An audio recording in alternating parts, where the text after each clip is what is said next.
everyone, welcome back to my channel for a brand new mystery with Molly. If you are new around here, if you have never seen my face on your screen before, then hi, my name is Molly and I post true crime videos like this every single week. So if you think that is something that you might want to stick around for, then please do subscribe. And whilst you're at it, don't forget to switch on the little notification bell so that YouTube will let you know whenever I post a new video. But anyway, this week we are going to be talking about a big case, as I'm sure you can tell from the length of this video. Today we are talking about the Wichita serial killer, who was more commonly known as the BTK. And BTK is actually a nickname that this killer gave himself, and it stands for bind, torture, kill, which is exactly what he did to his many victims. For years, this serial killer managed to fly completely under the radar due to mainly how sporadic his murders were. He killed 10 people over a span of 17 years, and it took an additional 14 years after his final murder for the police to actually identify him. But quickly before we get into the case, I would just like to say a huge thank you to Solitaire Grand Harvest for kindly sponsoring this section of the video. If you have never heard of it or played Solitaire Grand Harvest before, then let me tell you, you are missing out big time. It's literally become my new favorite mobile game. As I'm sure you can tell from the name, it is a themed solitaire game where the main theme is about harvesting your very own farm, and that's how you advance in the game, by growing and developing your farm. For every level that you complete, the game will allow you to advance through a field and plant a different crop, and along the way you can unveil new crops and maps as you go. However, the game doesn't just end once you finish your farm. After this, you can move through like mountains and beaches and deserts. The game really takes you on a journey. I'm still harvesting my farm at the moment. As you can see, I've just finished growing my pumpkin patch, which is so cute, but I'm so excited to get to the beaches in particular. I'm really looking forward to see what they look like. The thing I love about Solitaire Grand Harvest is it's so different from any other solitaire game that I've ever played, so different from any mobile game I've ever played. Even though some aspects of the game can be quite challenging and can really get your brain going, at the same time it's really relaxing to play. So it's honestly like the best of both worlds. It's relaxing yet challenging all at once. My favourite time to play Solitaire Grand Harvest is actually when I'm taking a break from doing work. If I ever feel like I need to just step away from researching for a few minutes and kind of relax and unwind, I will grab my phone and have fun harvesting my farm. The music of the game is really calming. It's guitar music. The visuals are really bright and colourful, and the characters are super cute too. I really could not recommend this game enough. So if you would like to check out Solitaire Grand Harvest, then head to the link in my description box where you can download it for free. Once again, a massive thank you to Solitaire Grand Harvest for sponsoring this video and supporting the channel. And now let's just get into the case. So for today's case, we are going all the way back to the year 1974 in Wichita, which is a city in the state of Kansas in the US. At the time, in the 70s, Wichita reportedly had a population of about 270,000 people, so it was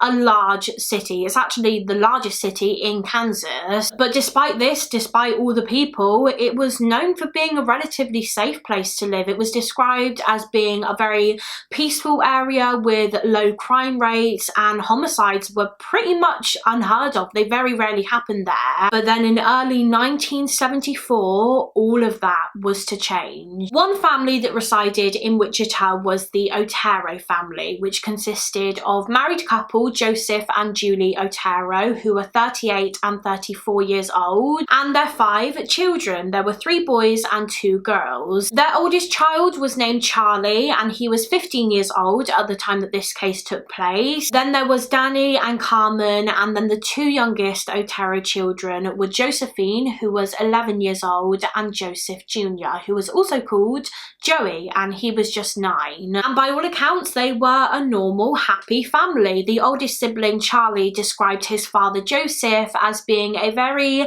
outgoing and jovial man. He was very cheerful and friendly. And Charlie said that his mother, Julie, was just incredibly caring. She was very, very dedicated to being a mum. Being a good mother to her 5 children was just the most important thing to her. However, in January of 1974, this happy family of 7 would be completely torn apart when the 3 oldest Otero children returned home one day and they stumbled upon a gruesome scene. It was the afternoon of the 15th of January 1974 when 15-year-old Charlie Otero and his 2 younger siblings, Danny and Carmen, returned home from school. However, as soon as they arrived at their house, they noticed a few kind of off things. One of the first things they noticed was that the garage door was open, which it never usually was. It was never just left open, and there was no one inside, no one in the garage, so they thought that that was quite weird. And they also found their family dog Lucky outside of the house too, which again never really happened. The dog was never just outside on its own, but for some reason today it was. But anyway, the siblings headed inside the house. They walked into the kitchen, and that was when Charlie Otero noticed something else, another strange thing, and that was that their mother's bag or purse was just on the kitchen stove, and everything inside of it had been taken out and just like thrown around. It looked like someone had gone through her purse looking for something and they just didn't bother to put the other items back in it. So again, that seemed very odd to Charlie because his mum Julie was usually very clean and tidy. She wasn't a messy person at all, so he couldn't understand why she had just left her purse like this on the kitchen stove. So it was at that point when Charlie shouted, "Is anybody home?" And that was when one of his siblings, it was either Danny or Carmen, they shouted back to him, "Charlie, come quick." So Charlie ran straight to the room that his sibling had shouted from. It was his parents' bedroom, and when he walked in,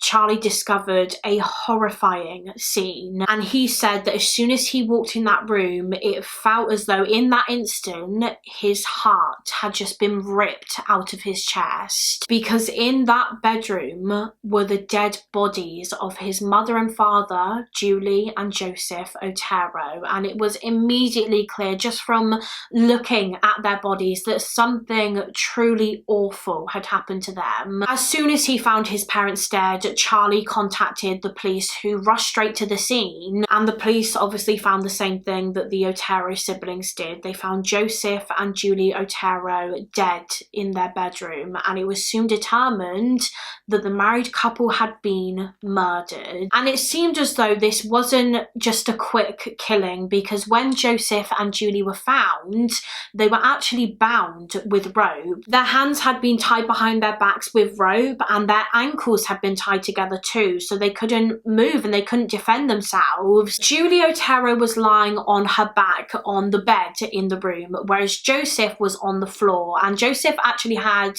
a plastic bag over his head. It was secured tightly over his face, and it was determined that this was how Joseph died. He suffocated to death underneath this plastic bag, but before that he'd also been strangled by the killer with a rope, as had his wife Julie. She had also been strangled with rope, and this was actually her cause of death. So this was a very, very gruesome and disturbing scene that the police had been called to. However, it was about to get even worse, because when the police searched the rest of the house, 2 more bodies were found, and these 2 bodies were the youngest members of the Otero family, 11-year-old Josephine and 9-year-old Joseph Jr. They had also been murdered inside the home, and at the time the 3 oldest Otero children, Charlie, Danny and Carmen, had absolutely no idea that they were also dead, because as soon as they found the bodies of their parents, they left the house and they contacted the police. They didn't search the rest of the house. It wasn't until the police found the 3rd and 4th bodies that they were informed that their little brother and sister had also been killed. And as devastating as this was for the 3 oldest to learn, Charlie Otero actually says that he is so grateful that the police were the ones who found their bodies. He's so grateful that it wasn't him or Danny and Carmen who found them, because of how traumatizing that would have been. I mean, it was already already so traumatic for them to find the bodies of their parents, but if they found the bodies of their little sister and brother too, Charlie says that he doesn't know how they would have coped with that. I've actually got a quote here from Charlie, and he said, "I thank God every day for the fact that I didn't find Joey and Josie, because I don't know how I would have handled it." The first of the two siblings that the police found was the youngest, 9-year-old Joey, and he was on the floor in another bedroom in the house. His wrists and ankles had also been tied together. There was rope around his neck, and just like his father, Joey also had a plastic bag secured tightly around his head, causing him to slowly suffocate to death. 11-year-old Josephine was discovered in the basement of the property, and the killer had actually left her body in a very different way to how the other bodies were left. And this is really, really horrific, because Josephine was actually discovered hanging from a noose in the basement. She was hung from a pipe, and her wrists and ankles had also been tied together, and this was how she died. The killer had hung her and then just watched as she was strangled to death by this noose around her neck. And the police eventually theorized that Josephine was probably the main target in this attack. She was, I guess, the motive behind this quadruple murder. At first, the police believed that the motive was probably burglary. They believed that this was a robbery gone wrong situation, because I think a few things had actually been stolen from the house, including Mr. Otero's expensive watch. And if you remember, Mrs. Otero's purse had been ransacked. The killer was clearly looking for things inside of it that he could steal. So it was originally theorized that the main motive for this crime was theft, was burglary. However, on a closer inspection of Josephine's body and like how she was left, another motive became clear. You see, Josephine's underwear had actually been pulled down, and whilst it was determined that she herself hadn't been sexually assaulted by the killer, scientists did find traces of semen on her leg, and there was also semen at her feet, just on the floor below her, where it's believed that the killer masturbated as he watched her slowly die, as he watched her be strangled to death by the noose around her neck. So when the police found this out, when they found this semen, it became clear that the motive for this attack was sexual. As I said, it was like the killer's main target was Josephine, and he just killed the rest of the family to get them out of the way. After this discovery, samples of the killer's semen were collected and stored as evidence. Obviously, the police couldn't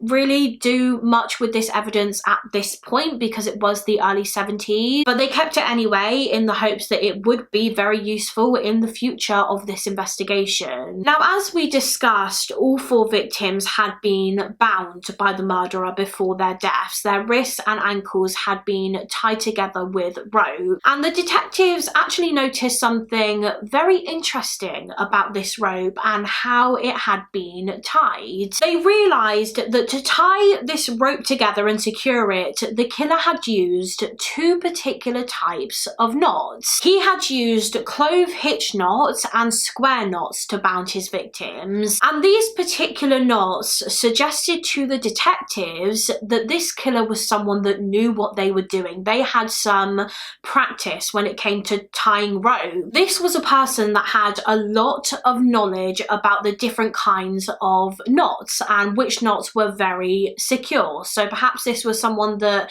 had worked in the military or something like that, because the average person wouldn't necessarily know how to do these kinds of knots. Like if you asked me to do a clove hitch knot, I would literally be like, huh? I wouldn't have a clue, but this person did. They knew which knots to use so that the victims were tied up securely and wouldn't be able to free themselves. But another thing that indicated that the killer knew what they were doing and that this was a planned, premeditated attack was the fact that the police discovered that the Otero's phone lines had been cut by the attacker. And this was clearly done so that whilst he was carrying out the murders, no one in the house house would have been able to use the phone to call for help. So immediately, as soon as the bodies were found, Wichita police set up a murder inquiry. The hunt was on to find the person that did this to this poor family. And one of the first things that the police did was just have a look into the family's background to try and identify anyone that might have wanted to do this to them, but they couldn't find anyone. The Otero family were just a nice, normal, happy family. They had no enemies as far as I'm aware. There was no one that would have wanted to do them harm. And so for that reason, it didn't seem as though this attack was personal. It seemed as though the killer was probably a complete stranger to the family. The police worked so hard to try and solve this case, but it was proving very, very difficult because despite appealing to the public for information, they received very little tips and leads. So the police really did not have much to go on. They were completely stuck. They had no idea how they were going to catch this guy because they had no avenues and no lines of inquiry to investigate. And as the weeks went by, this case started to go cold already. And then in April of 1974, so just 3 months after the quadruple murders of the Otero family, it seemed as though the Wichita police had another brutal attack on their hands. On the afternoon of the 4th of April 1974, a young 19-year-old man named Kathryn Bright literally ran out of his home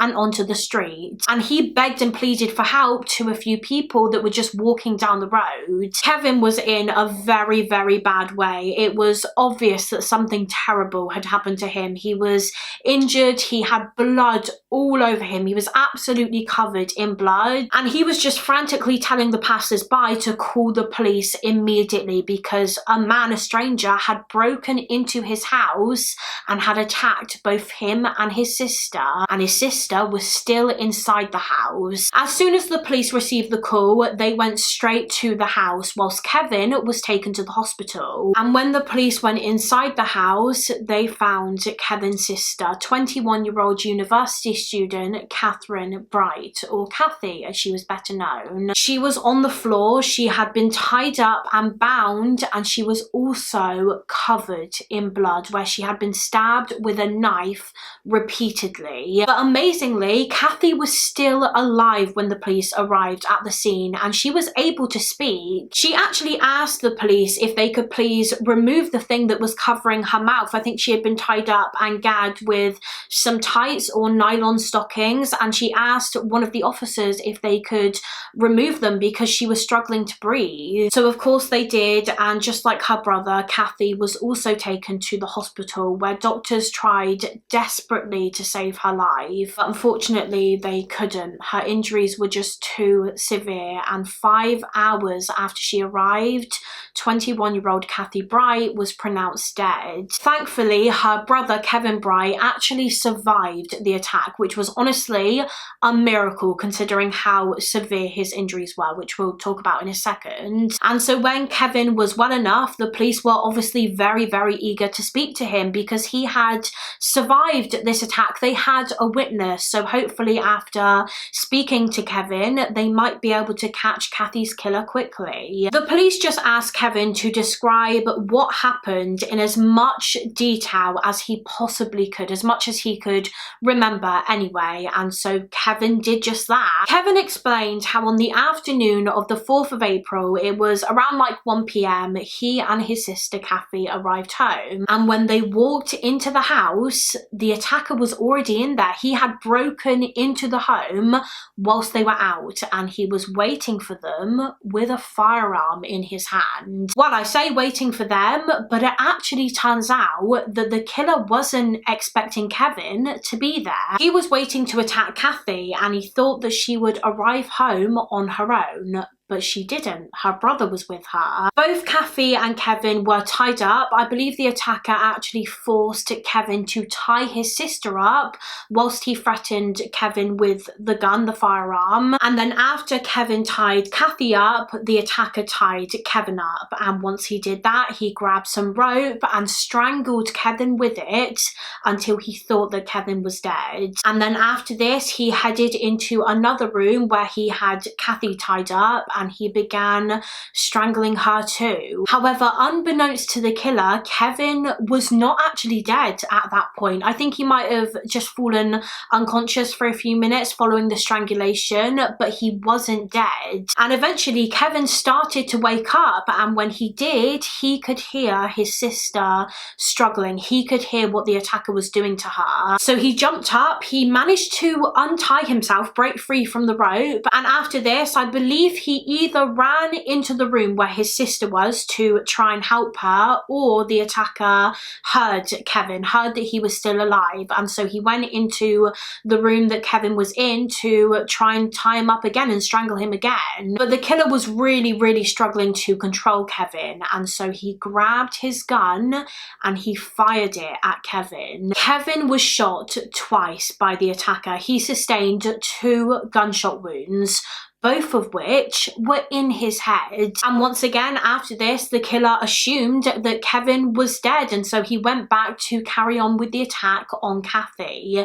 He pulled out a knife and he began stabbing her repeatedly. But by some miracle, despite receiving 2 gunshot wounds to the head, Kevin wasn't dead, he was still alive. And it was at this point that he managed to pick himself up and run out of the house. And it was then when he approached the people on the street and he begged them to call the police because his sister needed help. And obviously we know what happened after that. Kevin was taken to the hospital whilst police went straight to the scene where they found Kathy. And by this point, the killer had fled the scene, he was already gone. And just hours after the attack, Kathy passed away as a result of the stab wounds that she sustained. On a search of the crime scene, the police found the shell casings from the bullets that were fired at Kevin, and the police also discovered that the telephone line had been cut. Interestingly, just like the Otero's telephone line. But the telephone line wasn't the only similarity between these 2 attacks. The police also realised that the rope and the nylon stockings that had been used to bound Kathy and Kevin had been tied using square knots.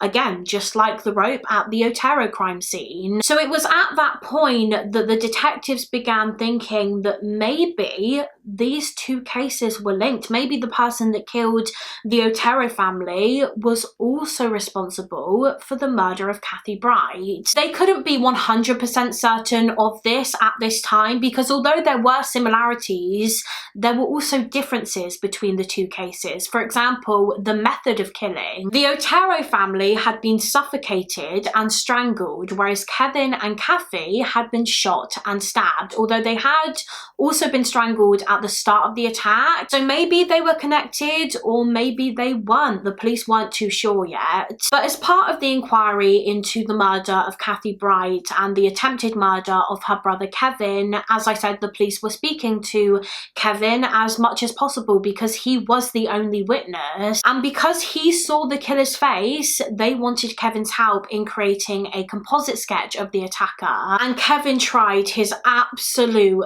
best with this. He tried so hard to remember as much as he possibly could about what the attacker looked like. But he did really struggle with this at the same time because I imagine it all happened so quickly. And also we've got to remember that he was literally shot in the head, not once, but twice. So he couldn't really remember too much detail about the attack because he had sustained a head injury. But as I said, he tried his best and he helped to create a composite sketch, which is the picture on screen right now. The killer was described as being a white male with a mustache who was wearing a stalking cap on his head. And when the composite sketch was released to the public and it was printed in newspapers, the police did receive a number of calls from the public with theories as to who the killer might have been. But unfortunately, when these leads were looked into, there was nothing. They just resulted in dead ends. So because of these dead ends, the police started looking looking into previous offenders. So anyone in the local area who had a violent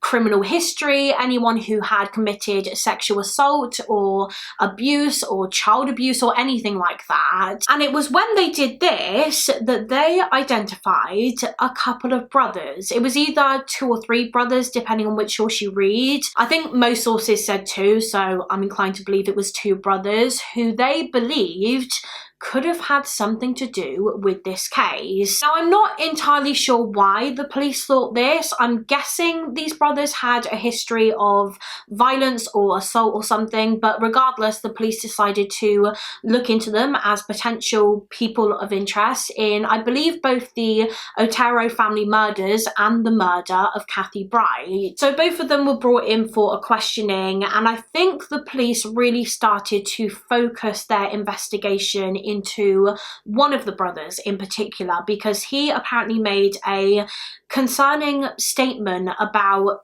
binding people and tying people up, which, as we know, is exactly what happened to Kathryn Bright and the Otero family. They were all tied up. A few sources online even say that this brother allegedly made a confession. He confessed to being the killer. But regardless, he wasn't arrested or charged or anything like that because they didn't have any concrete evidence linking him to the crime. So for the time being, he was just being looked into. However, the media soon got a hold of this. They somehow found out that this man was being questioned, and one of the local newspapers falsely printed that he had been arrested in connection with the Otero family murders, which of course was not true. He hadn't been arrested, neither of the brothers had, and spoiler alert, neither of these brothers were actually the killer. They were not responsible for either of these attacks, for the attacks on the Oteros or the Brights. However, the fact that the newspaper printed that one of the brothers was arrested on suspicion of the Otero family murders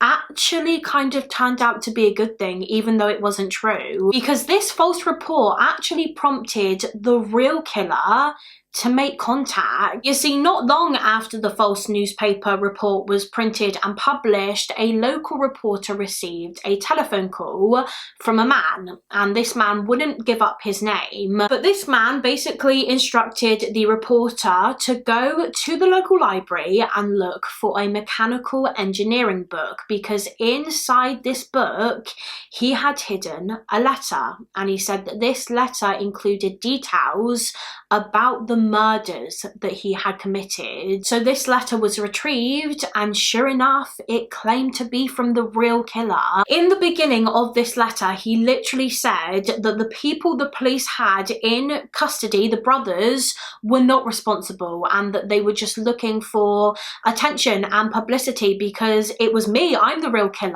And after the detectives read the letter, they believed that the writer was telling the truth. He really was the murderer, because he had written details about the murders in this letter that only the killer would have known, because these details hadn't been released to the public at this point. It's believed that the killer wrote this letter not because he was feeling guilty or remorseful and he wanted to own up to what he did, but because he was annoyed that these brothers being questioned were getting publicity for the crime that he had committed. He felt as though they were getting all of the credit and he couldn't stand it. He wanted the attention on him, and so he made contact in the form of a letter. His exact words were, quote, "Those dudes you have in custody are just talking to get publicity for the Otero murders. They know nothing at all. I did it by myself and with no one's help. There has been no talk either. Let's put this straight," end quote. As you can see from this picture, the letter was typed. It was, I think, a couple of pages long. It had quite a lot of spelling and grammar mistakes, and in it the killer confesses to the murders of the Otero family, and he describes exactly how he carried out the attack. Now, he doesn't take any responsibility for the murder of Kathryn Bright in the letter. He doesn't mention that case, so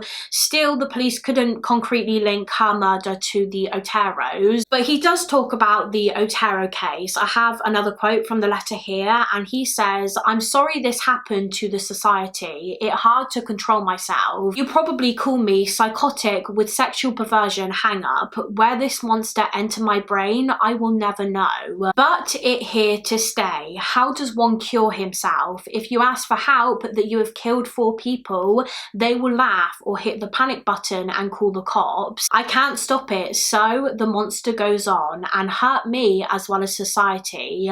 Maybe you can stop him. I can't. Good luck hunting." And then at the end of the letter, the killer signed it, but not with his real name, obviously, with a nickname that he had given himself. He said, quote, "The code word for me will be bind them, torture them, kill them. BTK." And the BTK suggested in this letter that he would murder again, that he would claim more victims. After the police read this letter, they tried everything they could to trace the writer, but their efforts were in vain. They couldn't find him. For months and years, they looked into the BTK case, but they could never identify the perpetrator, and unfortunately, the case remained unsolved. There were no more letters, and it seemed no more victims. It didn't seem as though the BTK was going to strike again, as he had suggested, or at least that was until 1977. On the 17th of March 1977, so this was 3 years after the attacks on the Oteros and Kathy and Kathryn Bright, the Wichita police received a phone call from a member of the public. And this member of the public said that a panicked little boy had just knocked on his door, claiming that a man had just killed his mother. He was saying, "Please, please call the police. My mum is dead. A man has just killed my mum." And so the police were contacted and they went straight to the scene, where sure enough, that is exactly what they found. This little boy's mother really was dead, and she had been murdered in her own home. Her body was discovered on her bed in the home. She was naked, she had been tied up with bindings and rope, and she had a plastic bag over her head and a ligature around her neck. This woman was soon identified as 26-year-old single mother Shirley Vian. She had 3 young children. I believe she had 2 boys, one of which was the boy that ran to the neighbour's house and said that his mother was dead. And Shirley also had a daughter too, and all 3 of her children were in the house when she was killed. It turns out that the killer had actually seen one of Shirley's sons go into their house, and so he decided to follow him and he knocked on the front door. When that same boy, the same son, answered it, the killer claimed that he was a private detective, and he pulled out a pistol that he had in his pocket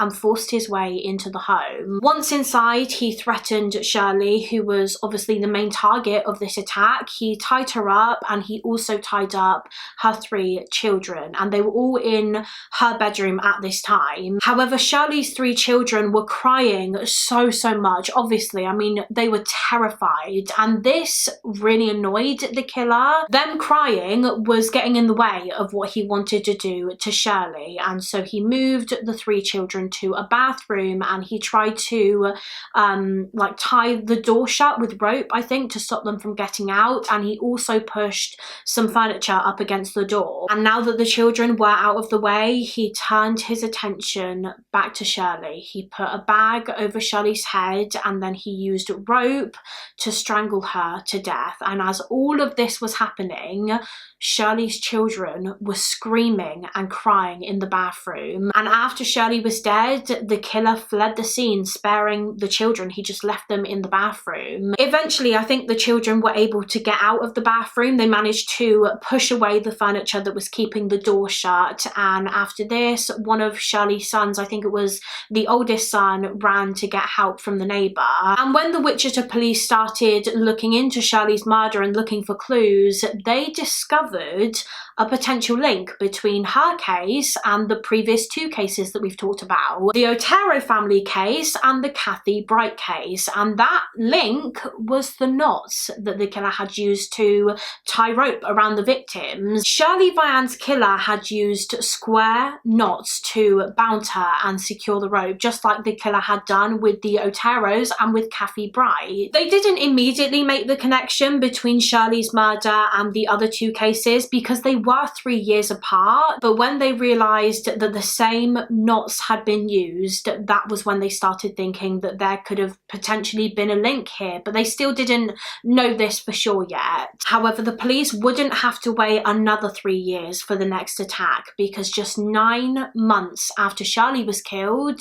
another murder occurred in the city of Wichita. Early in the morning on the 8th of December 1977, the police received a phone call, and this phone call was from an anonymous male. He told the dispatcher that detectives should go to house 843 on South Pershing Street in Wichita because there they would find a homicide. They would find a murder victim, and he said that the victim's name was Nancy Fox. So the police did as the caller said, and they went to 843 South Pershing Street, and when they arrived they noticed that the back window of the property had been tampered with. The screen had been cut, so it was clear that someone had done this to break into the home. They also noticed that the telephone line was cut, and when they went into the apartment they found a young woman dead on a bed. A young woman who was confirmed to have been 25-year-old retail worker Nancy Fox,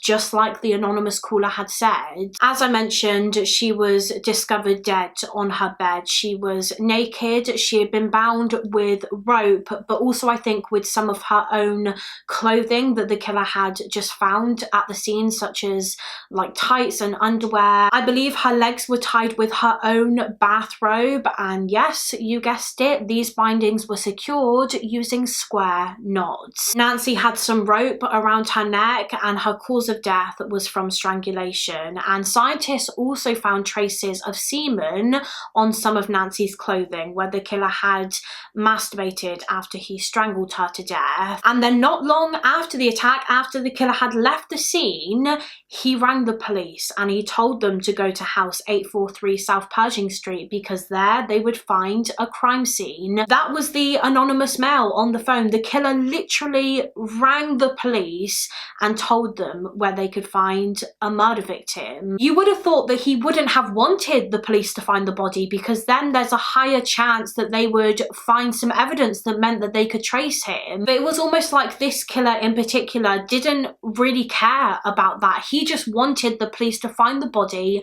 quickly because he wanted the attention and the publicity in the media. I mean, we know that already from the Otero killings. As soon as he saw in the paper that other people were in custody for the murders that he committed, he was fuming because he felt as though they were getting the credit for his crimes. Now, because the killer had phoned the police to report Nancy Fox's murder, the detectives had a golden opportunity here because they could trace the phone call, and hopefully they would be able to trace it to the killer's home. However, very frustratingly, that was not the case. The killer was smarter than that. When they traced the phone call, they discovered that it was made from a payphone outside of a supermarket in Wichita. And of course, by the time the police got there to the payphone, the killer was long gone, and once again, he remained unidentified. But it wouldn't be long before the killer made contact again. On the 19th of February 1978, less than 3 months after Nancy Fox's murder,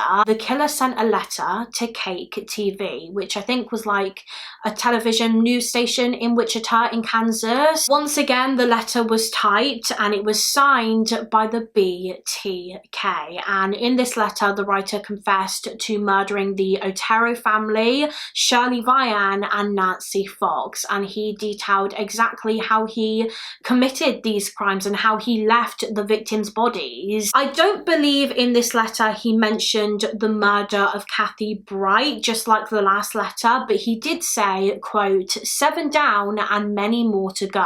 And obviously by this point there had been 7 victims and Kathy was one of them. Also in the letter, he expressed his frustration about the fact that he felt as though he wasn't receiving enough media attention. He felt as though his crimes, his murders, his nickname, the BTK, was not in the news and the papers as much as he would have liked. He even said in the letter, quote, "How many do I have to kill before I get my name in the paper?" He also included a poem that he wrote, which was called "Oh Death to Nancy," which was obviously about the murder of Nancy Fox. And he even included a picture that he drew himself of Nancy's dead body lying on her bed. And it was at this point, after this letter, that the police announced to the media and the public that they were officially looking for a serial killer. They had connected the cases and they were on the hunt for the BTK. As part of their investigation, the police decided that they were going to try and trace where the BTK's letter had come from, because they actually noticed that the killer had copied the letters several times for some reason. So they sent the letters to a Xerox lab in New York to see if they could somehow trace the copy machine that it had been printed from. And unbelievably, they were able to. They were successful with this, and they determined that the BTK's letters had been copied from a machine at Wichita State University, which suggested to the police that maybe the killer was a student at university. And so they started looking into pretty much every single student that was enrolled there. In particular, they were looking into students that had a suspicious background or a history of violence. However, unfortunately, this line of inquiry still did not lead them to the identity of the BTK. And once again, over time, the case just started to go cold. The police were following up on every single tip and lead that they received, but still there was no luck. Soon days turned into weeks, weeks turned into months, and months turned into years. And all that time, no one was ever charged with the BTK killings. The murderer was still on the loose and free to attack again. Although they actually didn't attack again, it seemed, and the police really didn't know what was going on. All of these murders had happened. They received a phone call from the killer and letters from the killer, and then all of a sudden it just stopped. Completely radio silence. They began wondering, had something happened to the killer? Had he moved away from Wichita? Was he in prison maybe for another crime? Was he dead? No one knew what was happening or what was going to happen. Was this the end of the BTK, or was he going to strike again at some point? Well, in 1986, almost 9 years after the last BTK killing of Nancy Fox, it seemed as though that question was answered when another woman was attacked. On September the 16th, 1986, the Wichita police received a phone call from a very, very panicked husband who said that his wife was severely injured after having just been attacked in their home by a stranger. So the emergency services rushed straight to the scene, where they found this man's wife bound and tied up and literally clinging onto life. She was very, very close to death. So she was immediately taken to the hospital, where doctors tried to save her. However, sadly, they were unable to do so, and she passed away. This woman was Vicki Wegerle. She was 28 years old, and she was married to a man named Bill Wegerle, and Bill was obviously the one that called the police. And together they had 2 children who Vicki looked after most of the time. She was a stay-at-home mum. At the time that Vicki was attacked, I believe it was just her and her youngest child in the house, and I think the youngest child was around 2 years old, so just a baby really. The killer knocked on the front door and he told Vicki that he was a telephone repairman and that he needed to look at her phone, and Vicki agreed and she let him in. But of course that was all a lie, and once he was inside the house, the killer pulled a pistol on Vicki. He tied her up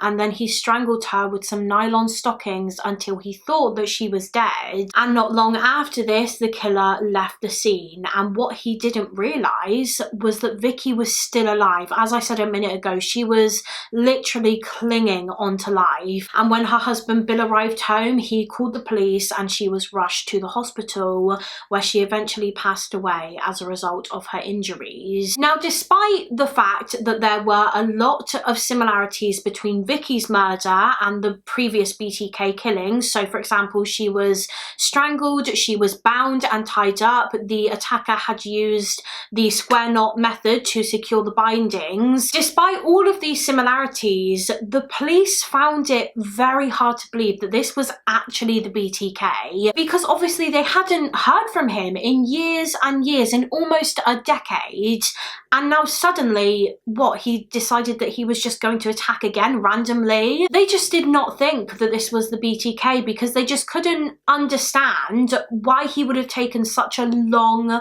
break from killing, and so for that reason they believed that maybe this was a copycat killer. The police actually looked a lot into Bill Wegerle, Vicki Wegerle's husband, the one who found her when she was so close to death. They believed that he may have been her killer. They theorized that maybe he wanted his wife dead, but to try and not get caught for this, he carried out the murder in a similar way as the BTK did, so that the police and the public would think that this was just another BTK attack.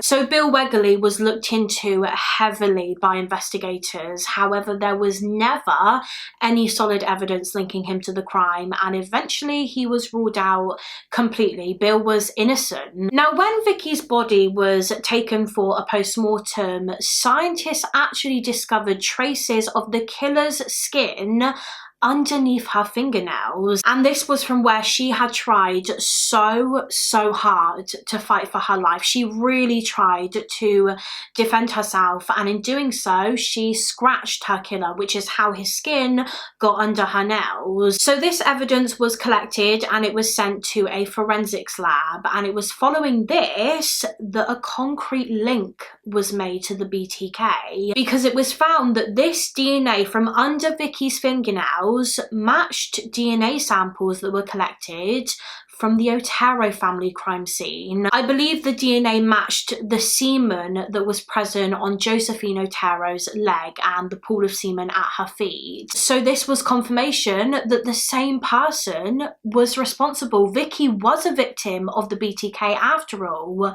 The BTK had returned, and the police were hopeful that now, with the advancements in DNA and forensic technology, they might finally be able to catch this guy once and for all. They put the killer's DNA into the databases that they had at the time to see if there was a match, but sadly there wasn't. The killer was not in the database, and so instead the police started collecting DNA samples and swabs from several men that lived in Wichita, and they compared it to the killer's DNA. They honestly took hundreds and hundreds and hundreds of DNA swabs over the next few years, but there was still no match. None of these men matched the BTK's DNA. And would you believe it, following this setback, once again, the case started to go quiet and go cold. And it remained cold for a further 18 years, almost 2 decades after Vicki Wegerle's murder,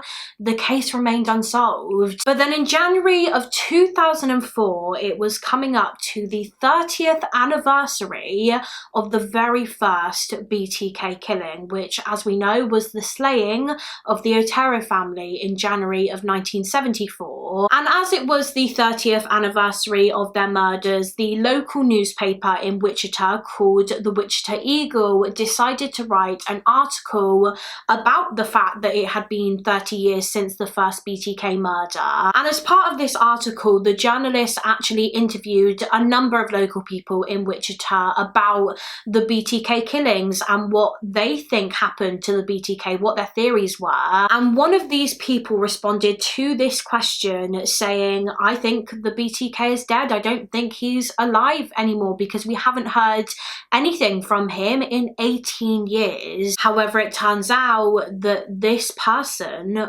was wrong. The BTK wasn't dead, and he actually saw this article in the newspaper where people were speculating about what happened to him. And so after almost 2 decades, he decided to make contact again. Shortly after this article was published, the Wichita Eagle newspaper received a letter. And it was a letter from the BTK. And within this letter, within the envelope, the BTK included a couple of souvenirs that he had taken from the Vicki Wegerle crime scene and kept all these years as trophies. For example, her driving license. Before the killer left her house after he attacked Vicki, he stole her driving license and he photocopied it and sent this copy to the Wichita Eagle newspaper as proof that he was still out there. He wasn't dead, he was alive, and he was still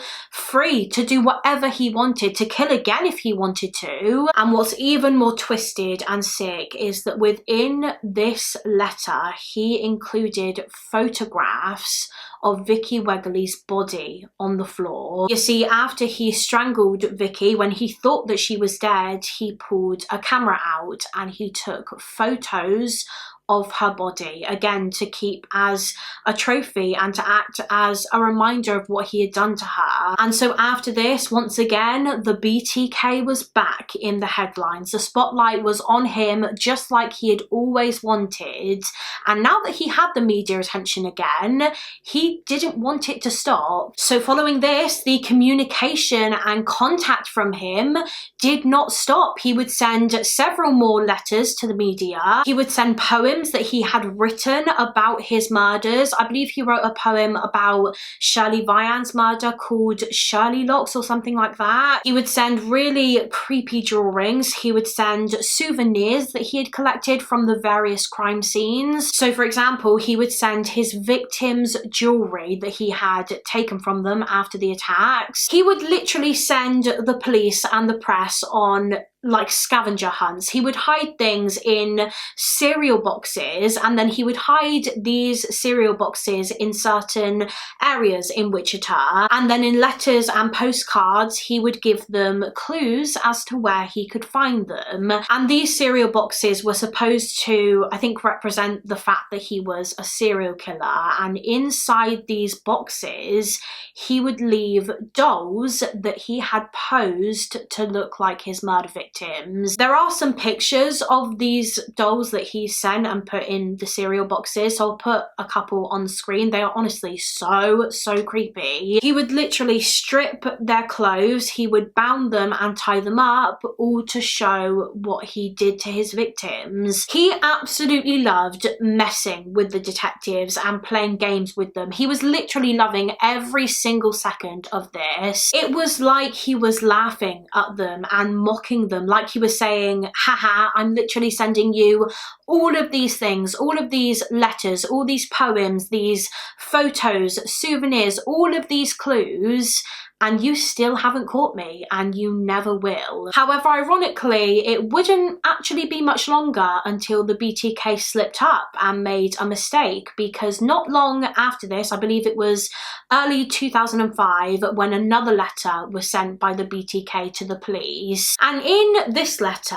BTK basically said that he wanted to switch up how he communicated with the police. Instead of writing another letter, he wanted to send them a floppy disk, which I think is kind of like an older version of a CD or a memory card. It's basically a disk that people can store computer files on, and the BTK wanted to send one to the police. However, in the letter that he sent, where he said he wanted to switch up his communication and he wanted to send them a floppy disk, he actually said that before he did send them one, he wanted the police to assure him that they would not be able to trace him through this floppy disk. His direct quote in the letter is, "Can I communicate with floppy and not be traced to a computer?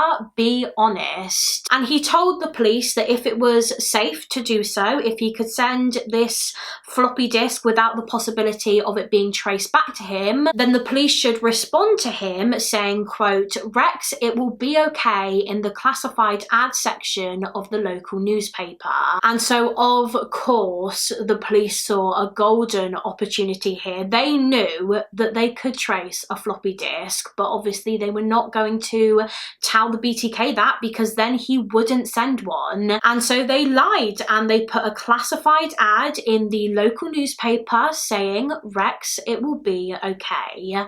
and the BTK fell for it. A couple of weeks after this, the police received a floppy disk and they immediately got to work on trying to trace it. They sent it to the Forensic Computer Crime Unit and the team there began searching it and analysing it, and they used a forensic software program to try and determine when and where the disk had last been used and modified, and thankfully this worked. The team were able to determine that the disk had last been used on a computer at a church, of all places, and this church was called the Christ Lutheran Church in Wichita, and the person that was logged into the computer at the time that the disk was used was a man named Dennis. So the police did a little bit of digging into men named Dennis that went to this church. They went on the church's website and they actually found that the president of this church was a man called Dennis. His name was Dennis Rader, and at this point in 2004 he was around 59 years old and he was a married father of 2. And when the police pulled up a picture of him, of Dennis Rader, they honestly thought that he just looked like a normal guy. He looked like a normal, happy, friendly, church-going family man. However, they now had reason to believe that he was the BTK. They had reason to believe that he was the one who had been terrorizing the city of Wichita for more than 3 decades, because he was the one that sent this floppy disk. So finally, after so many years, the police had a main suspect in the case, and that was Dennis Rader. However, of course, at this point, they didn't actually have any solid evidence linking him to any of the crimes, any of the BTK killings. All they had was this floppy disk lead, but obviously that's not necessarily proof that he was the BTK, because it could have just been a hoax. Dennis Rader could have just been trying to mess with the police and pretend that he was the BTK by sending this disk, when in actual fact he wasn't. The police needed to find evidence that either ruled Dennis out of the investigation or evidence that connected him to the murders. And so without his knowledge, they began just watching him and they put him under 24-hour surveillance. They didn't want to just go ahead and arrest him yet because, as I just said, they didn't have enough evidence against him and they wanted to find evidence first. Somehow they wanted to try and get a sample of Dennis's DNA, because as we know, the police did have the BTK's DNA. They were able to get the BTK's DNA from some of the crime scenes and from some of the victims' bodies. So for example, underneath Vicki Wegerle's fingernails, they found traces of the BTK's skin. So they wanted to get Dennis's DNA so that scientists could compare it to the DNA of the killer to see if it was a match. However, the police didn't want to go directly to Dennis and ask him for a DNA sample because, well, number one, they didn't want him to know that they were looking into him as a suspect, because if he found that out, then he might try to flee and go on the run if he was the killer. But also they didn't want to ask him because in one of the letters that the BTK had previously sent, he actually said that if any police or the authorities got close to him, then he would not only kill himself, but also them. He would kill the police officers. And alongside this, he drew a picture of a bomb that he said he would use to kill them and blow them up. So the detectives obviously didn't want to risk that. They didn't want to risk anyone else getting hurt, which is why they didn't want Dennis to find out that they were investigating him. Because if he was the BTK and he realised that the police were getting close to him, then there is every chance that he could follow through with that threat. So that meant that they couldn't just approach him and ask him for a DNA sample. So they had to think of another way that they could compare his DNA to the killer's DNA, and eventually they came up with an idea. Now, like I mentioned a few minutes ago, Dennis Rader had 2 children. He had a daughter named Kerry and a son named Brian. And somehow the police found out that his daughter Kerry, who was around like 25, 26 years old, she had recently had a smear test at the doctor's. And so the police obtained a court order for her DNA sample from this smear test. And as soon as they got it, as soon as they got Kerry's DNA, they sent it to the forensics lab where scientists compared it to the DNA of the BTK. And after 2 days, the results were in. The forensic scientist rang the detectives and she said, quote, "Well, I can tell you this, that the woman whose biological sample you just submitted is the biological offspring of your serial killer, BTK." So that was confirmation. That was concrete proof that Dennis Rader was the serial killer that the police had been hunting for decades. Dennis Rader was the BTK. And now the police had enough evidence to arrest him, which is exactly what they did on the 25th of February 2005. But I'm just going to put a pause on the case here and tell you a bit more about Dennis Rader, about his upbringing and background and his life leading up to this point, up until the point that he was arrested for the BTK murders. So Dennis Lynn Rader was born on the 9th of March 1945 in the city of Pittsburgh in Kansas. However, in his early years, the family moved to Wichita in Kansas, which is where Dennis grew up, so he was very familiar with the area. His parents were called Dorothea and William Rader, and Dennis was one of 4 siblings. He had 3 brothers named Paul, Bill and Jeff, and Dennis was the oldest sibling. Now, unfortunately, there isn't much information online about Dennis Rader's early years. Not much is really known about his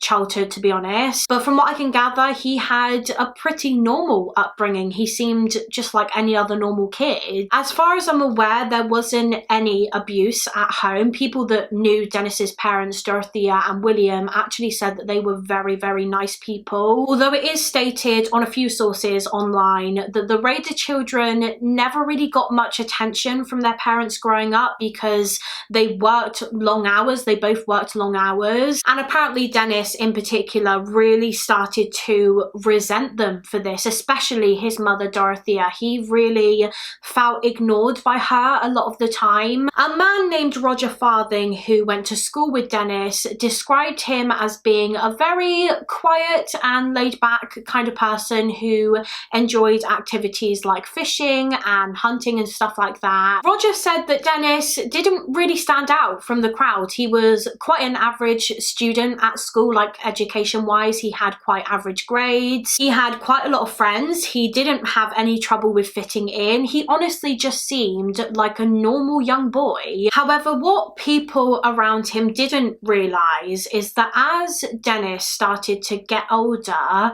he began developing some pretty alarming thoughts, and he started having some very dark fantasies about violence and torture.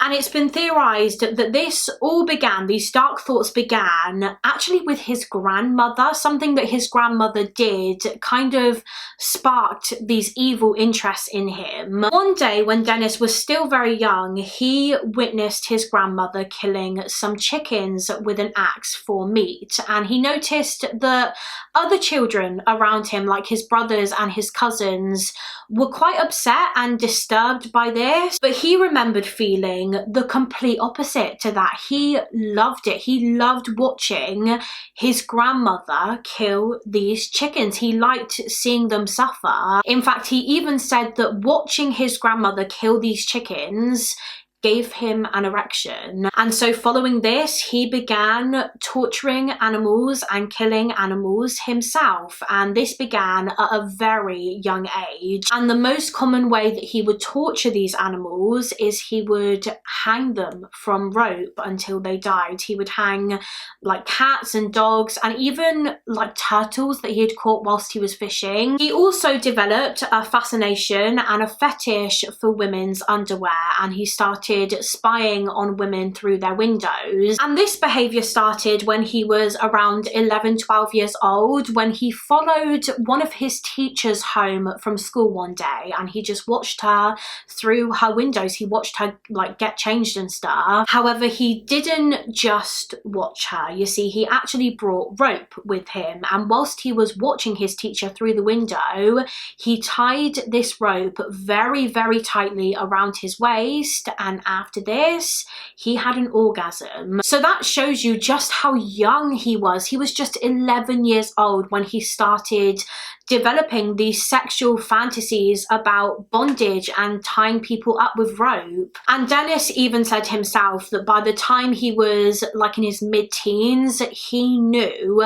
that he was very, very different to other boys his age. He knew that other boys had sexual fantasies because that's normal as they're developing and they're going through puberty, but he knew that no one was having the same kind of sexual fantasies that he was having. He was fantasizing about restraining women and torturing them, and he knew that that wasn't normal. And because he knew that it wasn't normal, he never told anyone about it. He kept it to himself. And so, as I've said a few times, to everyone around him, he just seemed like any other normal boy. He would go to church every weekend. He was in the Boy Scouts, and I believe later in his life he was the leader of the Boy Scouts, which is actually where he learned how to tie knots, how to do square knots, which, as we know, is a technique that he used in his murders later in his life. After he graduated high school in 1963, Dennis Rader went on to go to university, and he attended Kansas Wesleyan University, I think it's called, but he was only actually there for about a year when he dropped out and instead joined the United States Air Force, where he worked as a mechanic. And he worked in the Air Force for about 4 years until 1970, when he moved back to Kansas. He moved to Park City in Kansas, where he got a job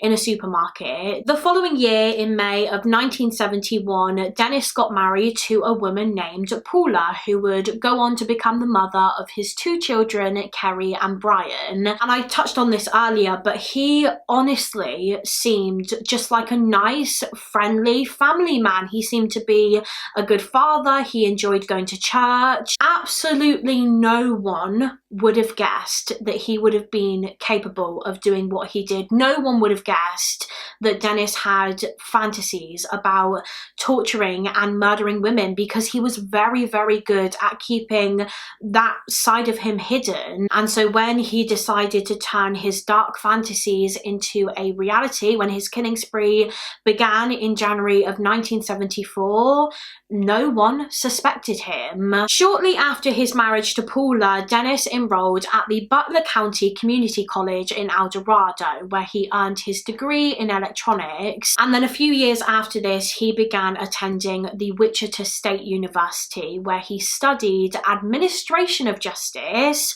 and criminal justice, of all things. By this point in the case, Rader had killed 7 people. This was around 1979. He had taken the lives of 7 people, 2 of which were children, the Otero children, and yet he is enrolled at a university to study criminal justice. And if you remember from earlier on in the case, the police actually traced one of the BTK's letters to a copy machine at Wichita State University in the late 70s. So the police started looking into all of the students as potentially being the BTK. And as we know, Dennis was one of those students, but yet he still managed to fly under the radar, even though he was right under their noses. Rader had a number of jobs over the years. Like I mentioned, he was in the Air Force, he worked in a supermarket.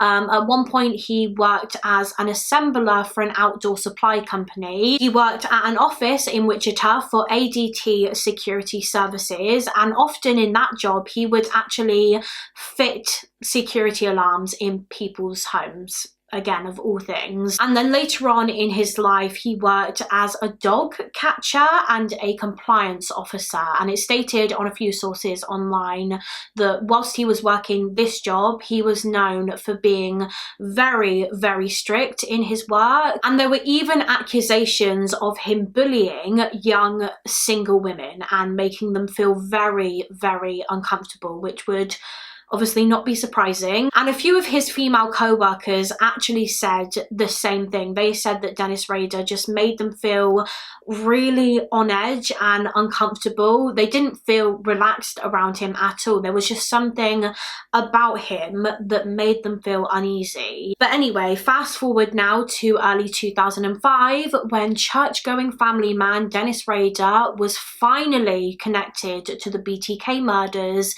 after more than 30 years. As we discussed earlier, his downfall would ultimately be his own arrogance, really, and his desperate need for attention from the police and the public and the media. He sent a floppy disk to the police thinking that it couldn't be traced, but of course it could. And it was following this mistake that the police identified Dennis as being the BTK. Dennis was arrested in February of 2005, and he was pretty calm when he was arrested. He didn't really give much of a reaction, to be honest. He actually said to the officers that arrested him, quote, "Would you mind telling my wife that I won't be home for lunch? I presume you know where I live." He was taken to the police station where he was interrogated by the detectives, and surprisingly, despite escaping police detection for more than 3 decades, Dennis didn't even try to deny it. He immediately declined his right to an attorney and just straight up confessed that he was the BTK, and he started talking the detectives through each and every one of his murders. And this interview lasted for literally like 36 hours or something like that. Once he started talking, he did not want to stop. He was enjoying talking about this, talking about every single victim. However, to the police's absolute shock, Dennis Rader actually confessed that he had even more victims than they knew about at this point. So far, the police had connected the BTK to 8 murders. The murders of the Otero family, Joseph, Julie, Josephine, and Joseph Jr. So that's 4 victims. Then there was Kathryn Bright, 5. Then Shirley Vian, 6. Nancy Fox, 7. And Vicki Wegerle, 8. But Dennis Rader said in his interview that there were actually 2 more victims, 2 more people that he killed. The first, he said, was 53-year-old Maureen Hedge, who I believe actually lived just 4 doors down from him, down from Dennis, at the time of her murder. She was a mother of 4 who worked as a supervisor in a coffee shop, and it turns out that she died in April of 1985, so she was technically Dennis's 8th victim. She was killed about 2 years before Vicki Wegerle, but the police just hadn't connected her case to the BTK at the time. Dennis claimed that he had chosen Maureen Hedge to be one of his victims long before her death, and that was the thing about Dennis Rader. He carefully chose his victims. He didn't just kill randomly out of the blue one day. It wasn't like a sudden spur of the moment thing. He carefully planned his murders, and most of his victims, not all of them, but most of them were selected by him long before their deaths. In his confession, he actually described his victims as projects. These people weren't people to him. He didn't see them as human beings. He saw them as projects, and before he would murder his projects, he would stalk them and watch them constantly. He would hide outside their homes and look through their windows. He would find out their names and their ages and where they worked. He would plan exactly how he was going to kill them, and when he felt ready, he would attack. And Maureen Hedge was just another one of these projects to him. She lived just down the road from him, so it was very easy for him to watch her. And in late April of 1985, he decided that now was the time that he was going to kill her. He broke into her house while she was out one night, and he hid in one of her bedrooms and just waited for her to come home. When Maureen did eventually come home, however, Dennis could hear that she wasn't actually alone. She was accompanied by a male friend, and I believe he and Maureen had gone out for dinner together that evening. This male friend stayed with Maureen in the house for about an hour, and then he left at around 1 a.m. and not long after he left, Maureen went to bed. She went to bed having no idea at all that a man, one of her neighbours, was hiding in her house. After waiting a few more hours, Dennis crept into Maureen's bedroom where she was sleeping, and he turned on her bathroom light. And as soon as he did, Maureen woke up and she started screaming, but she wasn't screaming for long because Dennis jumped on her bed and he strangled her to death. However, Dennis didn't leave Maureen's body in her house. He actually removed all of her clothes, and then he put her in the boot or the trunk of his car in the middle of the night. He then drove her to the Christ Lutheran Church, the church that he was the president of, and he carried her body inside. Once inside, he posed her, and then he grabbed his Polaroid camera and he took photos of her dead body inside of a church, and he kept these photos as a reminder and a trophy until his arrest years later when the police retrieved them. After he had taken the pictures, Dennis put Maureen's naked body back in his car and he just drove around looking for a place that he could dump her, and eventually he found a place. According to sources, he found a quiet and secluded road and he dumped her on the roadside and he covered her body with leaves and trees and stuff like that. When Maureen's friends and family realized that she was missing, they contacted the police. However, it would be over a week until her body was found, and her case remained unsolved until Dennis's confession. She was never linked to him before that because he actually had an alibi for the time of the murder. He claimed that he was at a Boy Scout camp with his son on the night that Maureen died, which he actually was. That was true. However, he managed to sneak out of the camp in the middle of the night to commit the murder, and then he returned hours later without anyone noticing that he was even gone. And I imagine that the reason why Maureen was never linked to the BTK killings was because her case was quite different to the previous BTK murders. For example, she was quite a bit older than the previous victims, and also her body had been ditched by the side of a road. She had been left outside, whereas the previous victims were all murdered in their homes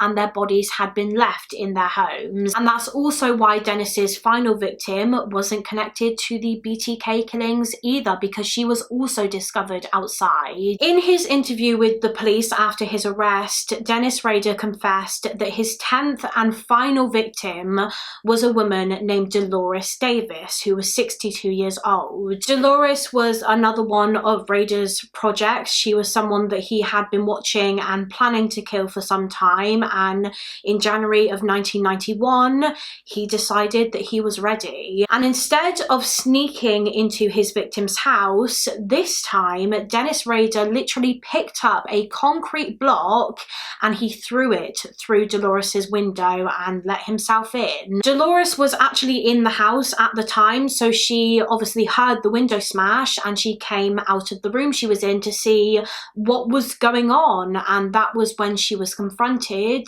by the BTK. Dennis told Dolores that he was a wanted man. He was wanted by the police and he was on the run and he needed food and water and clothes and that kind of stuff. And this was something that Dennis would tell a lot of his victims when he broke into their homes. He would tell them that he was on the run and that he was a wanted man, which of course was not true. But yeah, sometimes he would say that, and other times he would tell his victims that he had a quote sexual sexual problem and that he was going to rape them, which I don't believe is actually something that he ever did. I don't think he raped any of his victims. He did masturbate, I think, over their bodies after they were dead, but he never raped them. Anyway, he told Dolores this fake story. He then handcuffed her, he tied her up, and then he had to look around her house for some things that he could steal, and then eventually he strangled her to death. And just like with Maureen Hedge, once Dolores was dead, he transported her body to a remote outside location. I believe Dolores's body was dumped under a bridge, and it was found there under that bridge a couple of weeks later.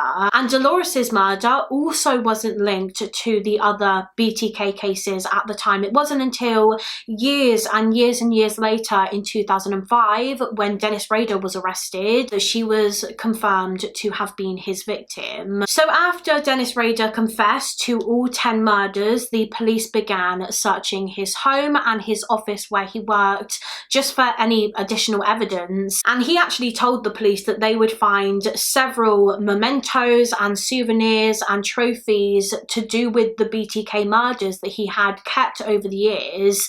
And boy, was he right. They found a lot in these searches. They found segments of newspapers that talked about the BTK killings that Dennis Rader had cut out and kept. They found these creepy masks. They found one mask which he actually wore during one of the murders. They found journals about the murders. They found creepy drawings of the victims' bodies. They found jewelry that he had stolen from his victims. They discovered IDs that he had stolen from his victims, like their driving licenses, clothing and underwear that he had stolen from the crime scenes. They found rope and other things that he would use to bound and tie up his victims. And they also found a lot of photos that Dennis had taken. Now, some of these photos were of his victims' bodies after their deaths, but many of them were actually of Dennis. He had taken photos of himself. However, these pictures of himself he had taken whilst he was wearing some of his victims' clothing. I'm actually going to show a couple of these photos in a second, but be warned, they are very, very, very creepy. So I will put a time on the screen. If you don't want to see them, you can skip to this time. In these pictures, Dennis is like posed. He's tied himself up using rope. He's wearing masks. He's wearing his victims' clothing, like I said. He's literally acting like he's dead. He's trying to pose in the same way that he left his victims' bodies. And honestly, these pictures are probably the most creepiest things I've ever seen in my life. They're so weird and eerie and disturbing. But anyway, moving on from that, after Dennis's confession, he was charged with 10 counts of murder. And when the news broke, when the police announced to the public and the media that they had finally arrested and charged the BTK and that his name was Dennis Rader, they were of course so relieved. But the people that actually knew Dennis, knew him personally, like his friends and his family and like the people that he went to church with, they were all completely and utterly shocked. Because I mean, I've said it a few times already in this video, but Dennis Rader just did not seem the type at all. When you think of killers and serial killers, you often think, oh, they're people that are very withdrawn and people that isolate themselves and people that are very creepy. But Dennis Rader wasn't like that at all, or he didn't seem like that anyway. He was able to present himself as this respectable, friendly, polite, church-going family man, when in reality he was a cold-blooded killer, a serial killer, and people just had no idea. Even his family, even his own wife, only ever had good things to say about him. She said that he was an amazing husband and an amazing father. I actually watched an interview that Dennis's daughter Kerry did with ABC News a few years back. Kerry was around 26 years old when her father was arrested, and she says that when she was first told the news that her father had been identified as being the BTK killer, she honestly thought that she was going to pass out, and for quite a while she just didn't believe it. She was convinced that the police must have got the wrong guy. They must have got it wrong, because that just wasn't him. The father that she knew, the dad that she grew up with, that she did not believe was capable of doing something like this. But eventually it started to sink in that her father really was this monster that had committed these awful crimes. In June of 2005, Dennis Rader pleaded guilty to the 10 counts of first-degree murder that he was charged with, and it was at his plea hearing that Dennis actually gave a lengthy confession in court in which he described in detail each and every murder that he committed. And this confession is actually public. I believe it was televised at the time, and the whole confession is about 45 minutes long. I'm obviously not going to play the whole thing in this video just because it is so long, but I am going to try and show you guys a couple of clips from this confession, because honestly it is insane the way that he talks about these murders. You'll see it in a second, but whilst he talks about them, he displays no remorse, no guilt, no upset. He just calmly talks through how he picked his victims and what he did to them. He honestly talks about these brutal crimes as if he's talking about like the weather or something. Like, he didn't care at all. I will leave a link to the full confession in the description box if you do want to watch the whole thing, but like I said, I'm just going to play a couple of clips for you now. All right, Mr. Rader, I need to find out more information. On that particular day, the 15th day of January, 1974, can you tell me where you went to kill Mr. Joseph Otero? I came to the back door, cut the phone lines, waited at the back door, had reservations about even going or just walking away, but pretty soon the door opened and I was in. All right, when you went into the house, what happened then? Well, I confronted the family, pulled a pistol, confronted Mr. Otero. First of all, Mr. Otero was strangled, or a bag put over his head and strangled. Then I thought he was going down, and I went over and strangled Mrs. Otero. I thought she was down. Then I strangled Josephine, thought she was down, and then I went over to Junior and put the bag on his head. After that, Mrs. Otero woke back up, and you know, she was pretty upset and what's going on. So I came back and at that point in time strangled her for a death strangle at that time. With your hands or what? No, with a cord. With a rope. Then I think at that point in time I redid Mr. Otero, put the bag over his head. When Mr. Otero was down, Mrs. Otero was down, I went ahead and took Junior, I put another bag over his head and took him to the other bedroom. And he subsequently died from that. And then when I went back, Josephine had woke back up. What did you do then? And I took her to the basement and eventually hung her. Hung her in the basement? Yes, sir. Did you do anything else at that time? Yes, I had some sexual fantasies. All right, Mr. Rader, we will now turn to count 5. In that count, it is claimed that on or about the 4th day of April, 1974, in Sedgwick County, Kansas, that you unlawfully killed Kathryn Bright. On this particular day, yes. I broke into the house and waited for her to come home. She and Kevin Bright came in. I wasn't expecting him to be there.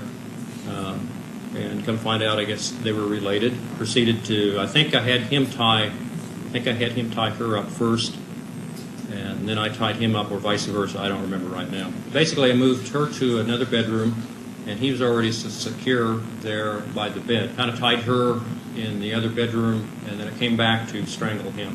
He broke his bonds, and he jumped up real quick like. I pulled my gun and quickly shot him. I hit him in the head. He fell over. I could see the blood, and as far as I concerned, I thought he was down. All right, so you shot him a second time? Yes, sir. What happened then? Went back to finish the job on Kathryn, and she was fighting. And at that point in time, I'd been fighting her, and I just was basically losing control. The strangulation wasn't working on her, and I used a knife on her. Now let's turn to count number 6. In that count, they claim on March 17, 1977, in Sedgwick County, Kansas, that you unlawfully killed Shirley Vian. Actually, on that one, She was completely random. I told Mrs. Vian that I had a problem with sexual fantasies, that I was going to tie her up, and that I might have to tie the kids up, and that she would cooperate with me at that time. We went back. She was extremely nervous. So anyway, we went back to her bedroom, and I proceeded to tie the kids up, and they started crying and got real upset. So we moved them to the bathroom, and then I tied the door shut. We put some toys and blankets and odds and ends in there for the kids, make them as comfortable as we could. Then I proceeded to tie her up. She got sick, threw up, got her a glass of water, comforted her a little bit, and then I went ahead and tied her up, and then put a bag over her head and strangled her.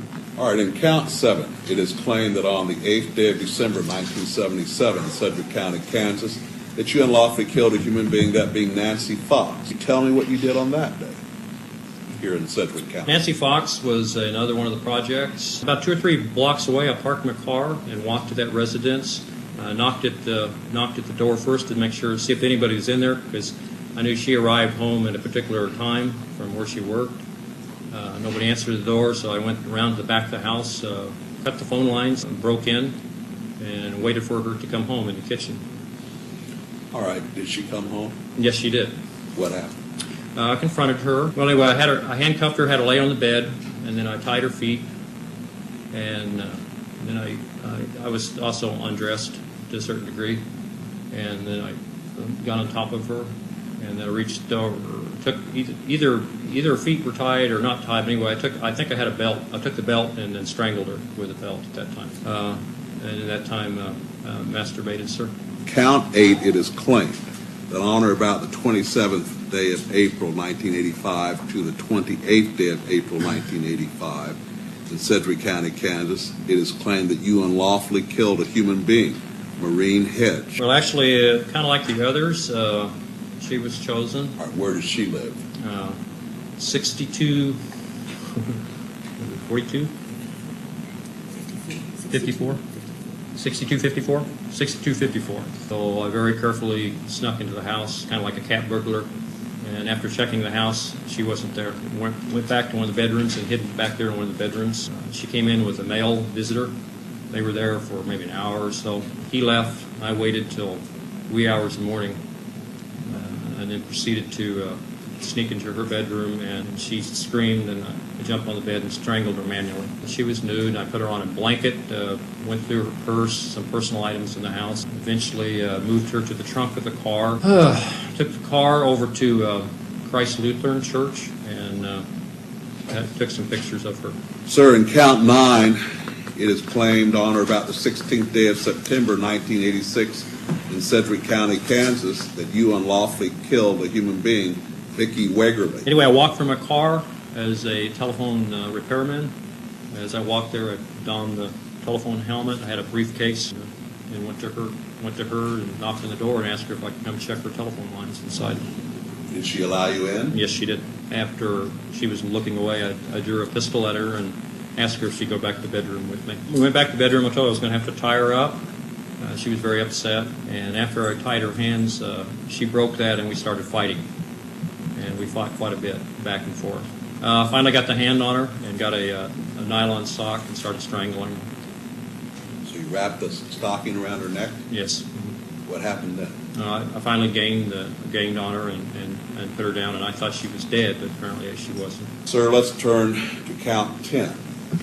In that count, it's claimed that on or about the 18th day of January 1991 to the 19th day of January 1991 in the county of Sedgwick, state of Kansas, that you did then and there unlawfully kill a human being, that being Dolores E. Davis. All right, so you used a concrete block to break the window? Mm-hmm. Plate glass window, patio door. Mm-hmm.